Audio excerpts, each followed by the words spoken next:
This has been quite a conversation. We've had everybody from industry leaders to insurgents who have touted how extraordinary it is to have the ability to broadcast yourself. And as Kevin pointed out, anyone with a video camera and anyone with access to the internet can make content cheaply, quickly, and within a matter of seconds, get it up to an audience worldwide. And they can do that without intermediaries. They don't have to ask anybody's permission. They don't have to face an editor or a curator or a publisher or a studio. They can just put it up there. So that begs the question, if in this kind of egalitarian Wild West, how do we account for quality? And does quality even matter? I mean, is quality measured by the amount of hits that something on the internet gets? Is it measured by what Kevin defined as this kind of creative community where, in fact, what really seems to be important is the extent to which the content begins to engage other content creators? Or is it an issue, as Michelle talked about, of production values? And how do we compare the quality of something on the internet with conventional medium, with television or film? So we have a really spectacular panel this afternoon who's going to address some of those issues. And I'm going to take a moment to introduce them. With us today is Brooke Posh, who's Vice President of Comedy and Animation at Comedy Central. And in her role, she oversees development for studio, game, unscripted, and animated pilots. And so that's on television and on the web, right? Sitting next to Brooke is Mike Hale, who's been with the New York Times for 17 years. And he is now their television, film, and online video critic. That's a new role now for him as an editor and reporter. And Ben Rellis, who now oversees programming strategy for YouTube. And he comes to YouTube after establishing a successful comedy channel online. And last but not least, Shane Smith, who is the CEO and founder of the global youth media company Vice. And I think both Shane and Ben have videos which they're going to show. And so what I'd like to do is to throw out an opening question and ask each of you to answer it. And then I'm going to have questions for individually targeted to each of them. So starting with you, Mike. Now that everyone does have a video camera, and popular entertainment can come from almost anywhere, what does that mean for the quality of what we're watching and what's being programmed? Well, I think it's the question of quality with online video is, to answer it honestly, is almost impossible because I think, online video contains a variety of types of content that's as great as, or really much greater than television itself. The range is so wide, and as a critic, when I look at it, I have to focus pretty narrowly on kind of one end, a higher end, more professional, more entertainment-oriented end. And when I think about quality in online video, that's where I tend to think about it. I mean, I think across the wide range of online video, someone before in the previous panel raised the question, is it art? Which I don't think is really a relevant question. It's online video, and it's all interesting. And in any category of it, you can discuss the relative quality. And I think there are areas in it where it's equal to or greater than what you see anywhere else. And some of them are kind of predictable in technology reporting, say, or in gaming, or in certain specific areas of kind of news and lifestyle content for women. There are things being done online that are, you know, as good as anywhere. The question then becomes, for me as a critic specifically, and this is, you know, a very different question, I think, for most people in the room, is that something so distinctive or different that I want to write about it or I want to focus on it? And often it isn't. And at that other end, at the kind of end of drama, I'll just say one thing. There are a lot of things you could say, but what very quickly happened, I think, was that online video coalesced into something that looks and acts a lot like television, and in many cases is in business with, or is feeding into, or is somehow conditioned on television. And I think, without saying that's a good or bad thing, I think that's a big part of the question of quality. Right. There is that both as creators and viewers, I think we've been so conditioned by TV in a way, and the economic setup is such that it's just inevitable that this start to measure one relationship against is the so other. similar. And I think I'm waiting going forward to see, you know, are people going to find ways to tell stories that are more different or not? I don't know if that's going to happen. So, Brooke, you do programming both for television and for the web.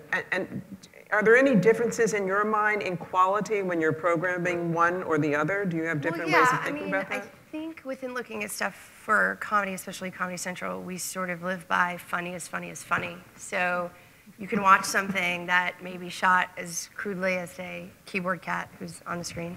I bring Keyboard Cat up in every conversation. Or you look at something like someone that's shot, say, on like the Red Cam or something. So if you're looking at quality for how it's shot, that's not necessarily our meter for what I'm looking for. I mean, I look at whether it fits for our demo and the types of jokes and the amount of jokes, and obviously the writing that's in it. I would say now quality for comedy it's probably the greatest time to be doing stuff online for comedy. You also have a lot of these young comedians in these companies like Front Page Films, which is like Oren Brenner and Pete Holmes. Like they come packaged as directors and comedians as well. So they are sort of these small studios themselves that can create content, which is a very exciting time for me as a buyer because you get both. You get very funny writers and performers that have naturally paired themselves with directors and creators, which I think is a sort of before Comedy Central, I worked at MTV, and it's a sort of very younger mentality to come up and to be a creator and to create better content. But then at the same time, you can watch something that's shot very crude, and I will call a meeting with those people because I believe the nugget of what they've done is funny, and I can help them along with their vision to create more quality. But I think when I say quality like that, I think visual quality, like making sure it's shot and looks beautiful and edited. But as far as my level of what quality is to me, it's jokes, and if it's funny, and if it laughs, and if it's right fit for the network. So Ben, you also did comedy as well. So from your point of view, was there, you know, how would you begin to define quality? Is it, as for you, as Brooke says, you know, is it funny? Is that that's the key, that's the kernel? Yeah, I mean, I think, you know, if the question in part is, what has online video and sites like YouTube done for the quality of content? I do think there's more quality content being created right now than ever in history just because there's a platform for people to create it. So in any given day now, there's thousands of people posting comedy sketches or short films or makeup tutorials or whatever the type of content is. I just think there's a lot more quality content now because creative people have a platform they didn't have before. And for me personally, that's definitely what YouTube did. The first channel that I started was this channel, Barely Political. And it was a comedy channel that certainly wouldn't have existed if it wasn't 2007 and 2003. There would have been no place for us to put those videos. But like a lot of other categories in comedy, YouTube democratized it a little bit. And so instead of having to work through the Harvard Writers Group and then get a gig on SNL and then finally get my sketch seen by millions of people, it was actually just create a video on a Friday, and 6 days later, 3 million people saw it. And that was definitely an eye-opener in terms of this levels the playing field, and it creates opportunities for people that weren't there before. And that's true in a lot of categories. And I do definitely agree with your point that in some ways online video can look like TV, but I also think it's exciting that a lot of times things break out that would not fit on TV at all, where in music you have a channel on YouTube where a girl is a violinist and she's like a pop star on YouTube in a way that you might not have seen through the traditional system. Or in comedy, you have a group like the Gregory Brothers who remix candidates and make them say different things. And maybe that wouldn't have fit somewhere else, but online it exploded. So there's a lot of quality stuff that breaks out that I don't know if it would have had a home without online video. So Shane, you've recorded documentary video all over the world. And I caught an interview that you did recently where you talked about some of the youth, the unrest that you've captured. When you're communicating that, how do you think of quality when you're putting that on the internet? Well, the first thing we ever made was we launched VBS, which later became Vice.com, was Heavy Metal in Baghdad, and we launched it as a 15-minute piece online. And then our editor said, hey, this is a feature film. He'd worked on Bowling for Columbine and Fahrenheit 9/11. And so we said, okay, make it a feature film. And then it went to TIFF and won Critics' Choice. And then it went to Berlin and won Best Doc. And so at the time, this is a long time ago, it was 2006, 2007, there was sort of online content which was synonymous with crap. And then TV, which was okay. And then sort of, the holy grail of film. And so we went sort of this. We went right to there, and that's when we came out of the pond and said, okay, we're going to make what we call premium online content, which just meant not crap. But when we talk about sort of what we do, because we sell to TV in 23 countries, and we have TV here, and we have films, you know, we just make content. And I guess what we're saying here is if it's funny, great, it'll work. You know, we try to make content, but that content has to be good enough to go to film or go to TV or online or mobile or what have you. But what I think, what everyone's saying here is it's kind of like punk was as a kick in the ass, because, you know, if it's funny, great, put it up there. It's kind of, they can be worse musicians. They don't have to be, you know, prog rock, whatever. The punk guys couldn't play as well, but they had an energy. And I think for us, what we try to do is we try to have that energy. We want to have that energy, and we want to have that jaw-dropping story that nobody else has. And the last point I'd like to say, and you know, I said it in the speech you're referencing, is online is derivative of TV, which I think is a shame, because online is better than TV. It's a better platform than television. And therefore, what we see on there and how we interact with it should be better. And I'm a bit disappointed, and I think that online has to be better than TV, and that should be the challenge for young people out there and for the new YouTube channels, et cetera, is we should be kicking TV's ass. So I see a lot of heads nodding when Shane says that online is better than TV. So what do you think about that, Mike? I don't think it's a yes or no question. I mean, there are different platforms for many of the same things. I would actually be curious to know the answer to this from the other panelists, you know, as an outsider. A lot of times I wonder whether this has all happened so fast and whether so much energy has had to go into questions about technology and distribution 100%. And marketing, and often the people doing the creating have had to do those things as well, and sort of what effect has that had on how much you're able to focus on, you know, the creation itself? I mean, I can say that quick. I won't talk all the time, I'm sorry, but that's exactly right, because everyone was concerned about building the platform, the tech. What are we going to fill the pipe with? And that came secondary. And that's why I think it is, you're exactly right. There is more and better content being produced now, but it was kind of an afterthought. And now that everyone's saying we have to fill the pipe with something that's actually good, now people are waking up to the fact, and YouTube has woken up to that fact and said, okay, we actually want to create great stuff, and you're doing it. So I think that's what's happening now is people are realizing, oh, the platform doesn't mean anything without the content in it. And there's definitely a sense that a lot of successful online video creators, especially individuals, are having to wear a lot of hats. They create the content, and they're the marketer, and they do the community engagement, and they do the design of the page, and everything. And so that's something where a lot of times it takes both creating quality content and understanding how to get it in front of people.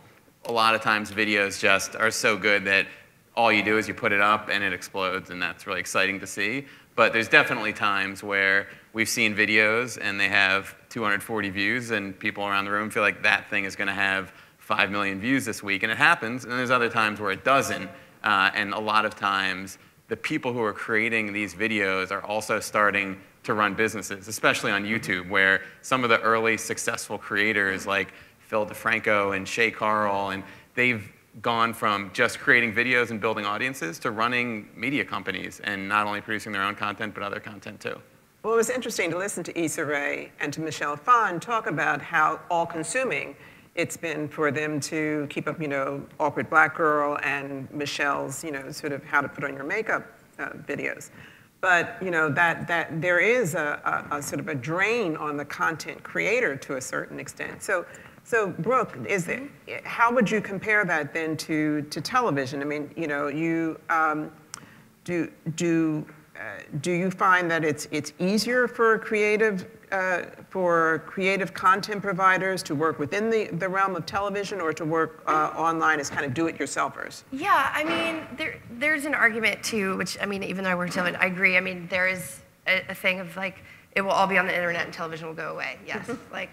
But for the time being, I mean, I just did one web series to TV, this web series, Tiny Apartment. And if you are a creative exec in the right way, then your job is to do exactly what you're saying. They don't have the marketing, they don't have the business model, they're just these 3 amazingly talented writers, producers.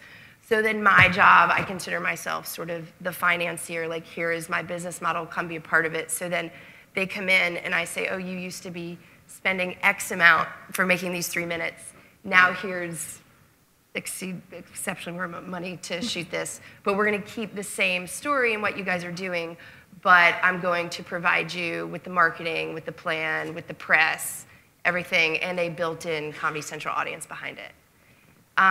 Obviously, there is the risk of your idea and content being destroyed by the network, and I know that's a common thing. But again, I think if you're a fan of comedy and the things that I buy are things that I love, and you don't want to destroy them, you just want to take them and give them a platform so that this web series that maybe gets 2,000 or however many hits, then now becomes something that's like in the cultural zeitgeist or something that holds like a primetime spot. Like that's my goal for internet shows. Right. So Shane, you're developing a series with HBO now. So for you, how do you think about that differently from the way you think about your online content?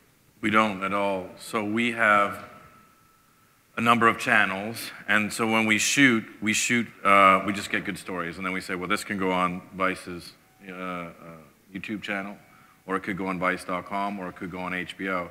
And in fact, it's the more salacious stuff will go on Vice.com, the middle-of-the-road stuff, maybe, and our sort of evergreen sort of stuff will go onto HBO. But there's no difference in budget, there's no difference in how we shoot it, there's no difference. I mean, finishing costs are really the only difference because you have to finish it a bit different for TV. But we actually have, that's our business model is we have content coming in. This is me doing a pantomime. Content coming in, and it can go to anything. It can go to records, it can go to film. For example, we shot a making of, which is just a making of a record, which was Snoop going down to Jamaica and making a reggae record. And he, so it's just a making of. But now we just released it at TIFF, and it's being picked up by a major studio because, he converted to Rastafarianism, whatever. But we shot it in such a way that you follow this whole path. He talks about his whole youth as a Crip and then becoming a peaceful guy as a Rasta now. And, that's a film. But we didn't shoot it any different than we were just going to release it on Vice.com. So we don't shoot anything or cut anything differently. We cut it, maybe shorter, but we shoot it, we cut it, we have the same crews on everything we do. So that suggests that there's kind of a flatness, that there's not really a hierarchy where film is the holy grail, that in fact all of it is you know, pretty much the same. Do any of you want to challenge that point of view, or do you think that that's the correct point of view? I would say this, and this is a compliment to Vice. I feel like it's a lot of Vice, because you guys are like you have a company structure, so you can say, I shoot it the same way, because you're you and you're Vice, and you've been doing this for a while, and you've built this up. At least a lot of people at Comedy Central, I deal with much greener talent. Sure. So I have to create a different model for them, because it's a lot of like, oh, we shot all this stuff, what do we do with it? So it's, how do you structure a show? How do we do that? So I think that you could do it the same model, but you guys can obviously do that because you're... Vice isn't the web. You know, we're a media company that happened to be there early on, so we made our mistakes early on. But, you know, for sure a lot of people can't do that, but that's how we do it. Right. So Ben, do you see it as a hierarchy, or do you see it really everything is sort of equal on parity? It really does range by the creator. There's a lot of YouTube creators that feel like this is my home. I have zero interest in the TV pitch process or scripts. I've built a community. They love me. I love them. This is where I'm happy. They even put that out when people approach them.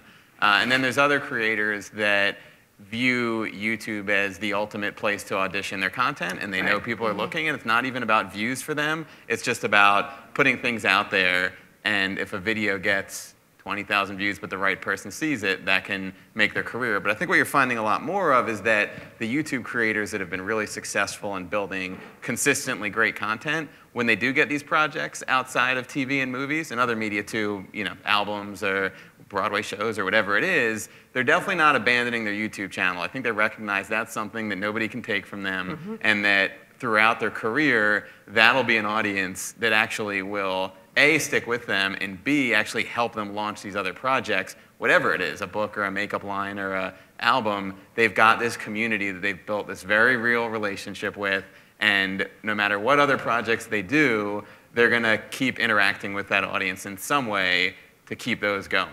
And they'll always have this unmediated relationship between themselves and their own content. They won't have a whole bunch of committees coming in and telling them what to do for a film or a television show or something else. Yeah, and that was always really rewarding about running channels, that nobody can cancel us. This is a huge place where we can experiment, and honestly, if a video isn't that great, not that many people see it, so it's not like it's a big, you know, failure episode that's going to sink the channel. And then if a video does great, it brings in a whole bunch of new fans. So it allowed us to really experiment with formats and programming types, and that, I think in a lot of ways, helped us build something that was consistent, that early on we were able to have a lot of testing ground and not have notes coming our way and things, fix this and do that differently.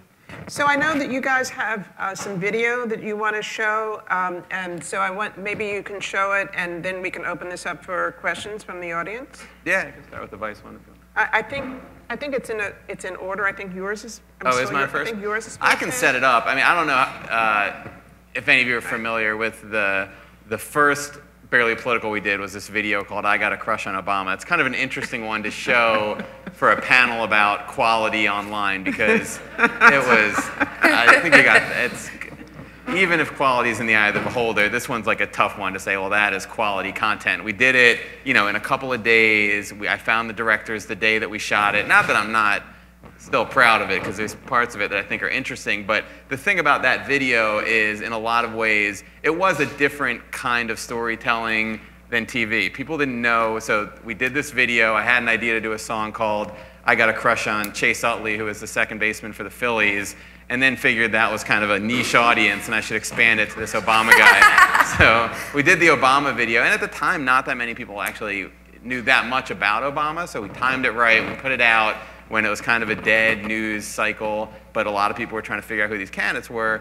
And when we put that video out, immediately the video itself wasn't really the story. The story became, who's the girl? Why does she like Obama? Why are they selling their t-shirts? Does she really have a crush on him? Is that really her meeting with Hillary? Like, all these stories went out there. And so that became, the videos became a part of it, but it became much more about the media story of who is this girl and why does she have a crush on this guy. So the clip, which I think you have, is a snippet of this video, which again, I'm not trying to apologize for it, but we did shoot it in 4 hours and in front of a green screen, and this was the first video on Barely Political. So I put down my carry sign, Knew I had to make you mine. Smart, black, and sexy, you're so fine. Cause I got a crush on Obama. Now wait till 2008. Baby, you're the best candidate. I like it when you get hot on Hillary in debate. Won't you pick up your phone? Cause I got a crush on Obama. Now wait till 2008. Thanks. That was that.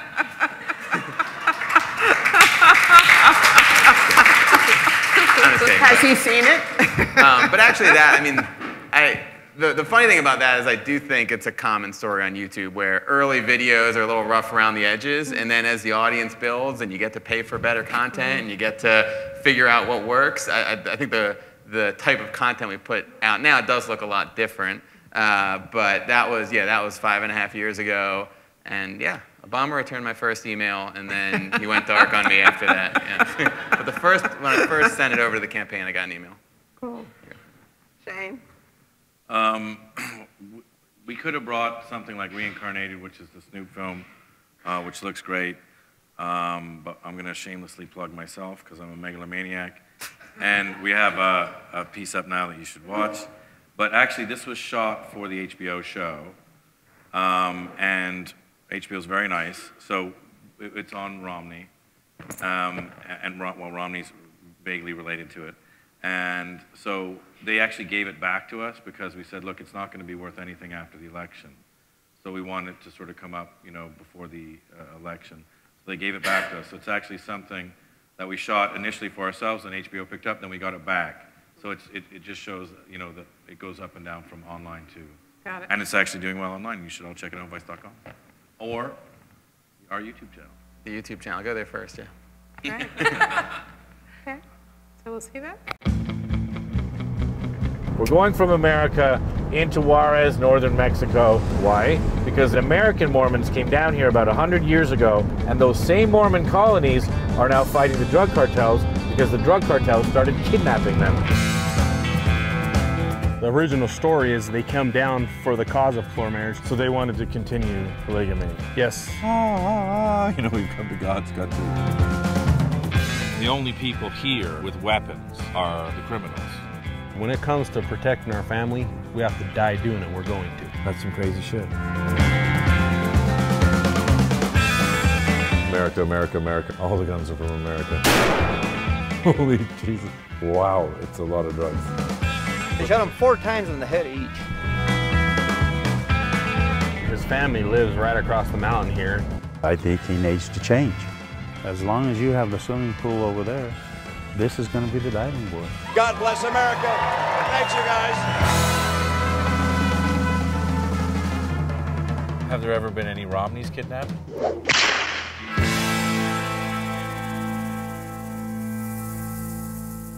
The answer is yes.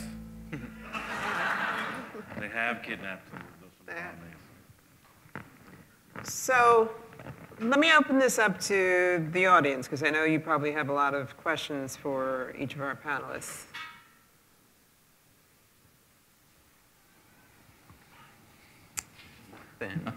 We're not. So not as scintillating as we think. Scintillating is Answered everything. So I'll ask a question then. The fact of the matter is that, you don't need any permission to get this up online. You can do it yourself. What then is the role of having a critic? That's a long-standing and unanswerable question, I think. Well, in some ways, I think with web video, it could be more invaluable than ever in terms of helping people find things, because obviously, things go viral and everyone sees them, but there's so much content that people don't see and that we could bring attention to. I mean, I have to be honest, I'm a full-time TV critic, one of several at the Times, and I work in web video where I can, but even given that, I'm pretty sure that I write about it more than any other critic at a mainstream, quote-unquote, legacy publication, which says something. I mean, you could look at it as they just don't get it, and there would be some truth to that. But then you can also turn around and kind of, as I was saying before, I look at a lot of stuff. Now, I don't look at as much as most people in this room,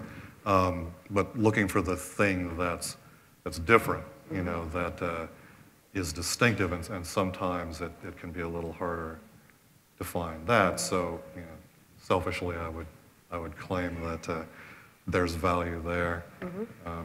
Help people find things. Yeah. Well, that's interesting because a couple of you talked about marketing, and that's you've got a huge global media company, and so the marketing for you is part of just connected to your content creation. But how do you go about finding some stuff that's new and fresh and different when you go online? I mean, going online. I mean, there's obviously like I go to a lot of YouTube stuff. I look at a lot of Funny or Die. I definitely don't go online and Google funny. Like I trust, you'll be there all day. I trust the curators. Like there are certain curators that I like and that I go to specifically to look for stuff for us. I mean, mail order is how Comedy Central found Workaholics. Okay. But yeah, like I basically go to comedy-driven sites that I like the curation of, and I sort of trust their taste and go through and find people there. So curators, critics, they still have a role for online. Yeah, I mean, I would say just this is a little bit more specific, but with me personally, on YouTube I subscribe to 100 or so channels, and so for me, most of the quality stuff that I like is very consistent from the same group of 100 creators, maybe half of it. So that's a very easy way for me to scan through on a daily basis what did my favorite channels, The Onion and Vice and whoever else, put out that day. And then, I don't know if the audience wants to write down a couple websites that I find helpful, but a lot of times what the internet is deciding is the best stuff is a good place to start based on viewership, but that can be tough to track down. So I go to sites like Viral Video Chart, which lists the most viral videos and the most shared videos. I go to a site called VidStatsX, which is a site that ranks the YouTube channels that have the most subscribers and views and traffic that day. I often go to, again, very specific, I go to reddit.com, a subreddit called Videos, and I check that every morning to see what videos the Reddit community decided were the best. And then I go to BuzzFeed's video page, and then I go to the Dig video page. So for me, it's kind of looking for both curators who I trust, and then also for communities to determine what videos are worth watching. Because you'll get very different videos out of the Reddit community's favorite videos of the day than you will from maybe a different community. But especially now that I work at YouTube, that's really interesting to observe, to see what type of content is shared most on a daily basis, combined with what's being put out by the channels that have just shown that they are very reliable for putting out great stuff. I have a question over here, Dean Campbell. Yes. When you guys are creating your own content and you're in your own universe, are you able to derive significant enough revenue to make it worthwhile, or do ultimately to make the really significant profits or whatever, do you have to ultimately intersect with Comedy Central or HBO, a larger corporation that can really make it worthwhile? I mean, except for people just starting out who are not really needing a lot of income, how does the monetization of this work? Who wants to tackle that? Who is that directed to? For you guys, anyway.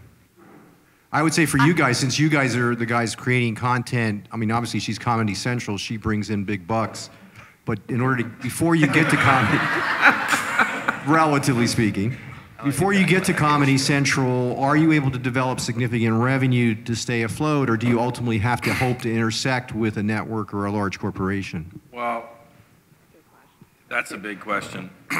When we first started, we didn't have a lot of money, and we found that if you make good content, quality content, you can get it sponsored, or you can get advertisers on it. It's a great time now because there's YouTube channel initiatives, there's mobile initiatives. People are willing to take a risk. Brands are willing to take risks on sponsoring shows. Look, it's hard to monetize if you're starting with no platform, if you're starting with no sites. But the good news is there's a lot of sites out there, there's a lot of brands out there, there's a lot of ad networks out there. So it's never been easier to monetize. But if you don't have some sort of plan other than I have a camera and a computer, then it probably won't last long unless your parents own a lot of Apple stock. So, you know, you definitely have to have a plan. But that said, if you have, and this has actually been proven by YouTube, if you have a huge amount of people coming to watch your stuff day in and day out, you'll have people falling over themselves to advertise with you. So it's kind of a case of build it and they will come. But if you get scale, they will come for sure. Yeah, on your, actually, I'm going to skip back to your previous question. I really should, you know, plant a flag for traditional high cultural values and just make the point that videos become popular and become shared for all kinds of different reasons that don't have anything to do with what critics have traditionally weighed, you know, when it comes to reviewing television or film or any of the associated art forms. And while it's a valuable thing for a critic to look at those things, to look at Obama Girl and talk about why did this become popular, it is a separate question from, quality isn't a word Quality is that I different like, from popularity. but you know, from impact, from lasting value, and you know, it sort of goes without saying, but the role of the critic, hopefully, is to be looking at this field and looking for things that we think will, you know, be talked about 1 or 2 or 10 years from now. Well, I thought it was very interesting that Michelle said that she pays a lot of attention to production values because she expects these things to be archived and that people will be watching them for a very long time. And so that was, I thought that was a very interesting observation about her work. Anyone else? Well, I will say that anytime any one of you wants to come to the Tisch School of the Arts to help us start a channel, you're perfectly welcome. This has been great. So thank you.